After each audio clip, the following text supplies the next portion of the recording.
Imagine this, a Roman emperor who not only ruled from the grand halls of the Roman Senate, but also took to the gladiator arena to fight like a common warrior. Sounds like something straight out of a movie, right? Well, guess what? It actually happened. Let's dive into the unbelievable story of Commodus, the emperor who thought he was a god and a gladiator. Commodus was born in 161 AD into one of the most famous families in Roman history. His father, Emperor Marcus Aurelius, was the quintessential philosopher king. Marcus was everything an emperor should be, wise, stoic, and devoted to the good of Rome. Commodus? Not so much. From a young age, Commodus was pampered, indulged, and lived like a rock star. Instead of learning the ropes of governance, he was obsessed with the gladiator games and fighting, which would prove to be a huge problem later on. At just 18, Commodus became co-emperor with his father, and when Marcus Aurelius died, Commodus became the sole ruler of Rome. Sounds like the perfect setup for a disaster, right? When Commodus took full control in 180 AD, it didn't take long for people to realize Rome was in for a wild ride. While most emperors before him at least pretended to care about the empire, Commodus had other interests. Mainly, himself. He believed he was the reincarnation of Hercules. Yes, the Hercules.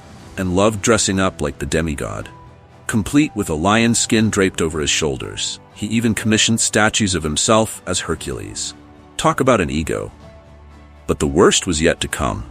Commodus didn't just want to rule Rome, he wanted to entertain it. He was obsessed with the gladiator games and spent more time in the arena than in the Senate.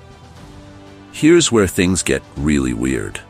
Commodus was the only Roman emperor who actually fought as a gladiator, though calling it fighting might be generous. He didn't exactly fight real opponents. Instead, he chose disabled or injured fighters or wild animals that had been weakened.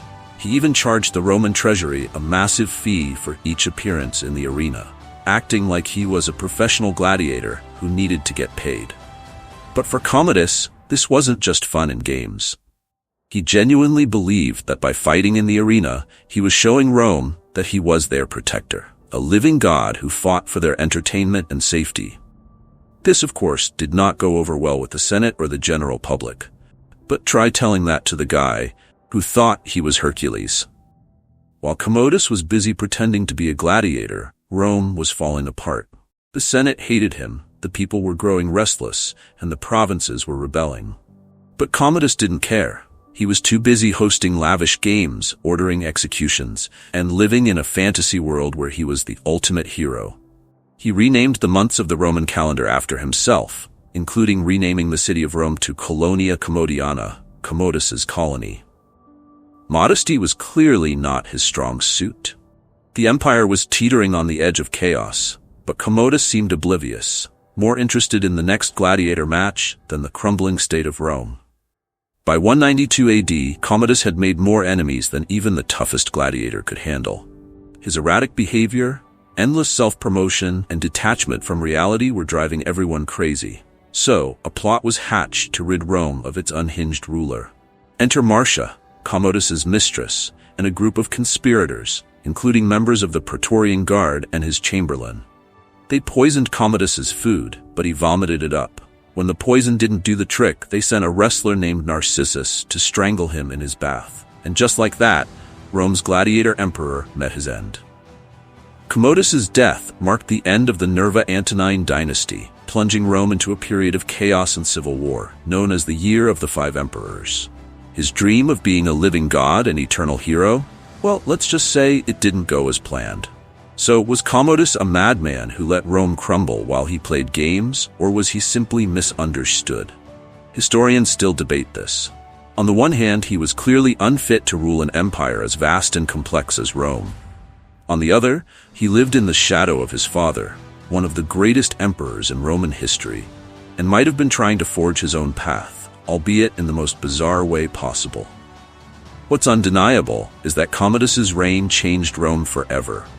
His obsession with the gladiator games, disregard for the Senate, and delusions of grandeur contributed to the slow unraveling of the Roman Empire.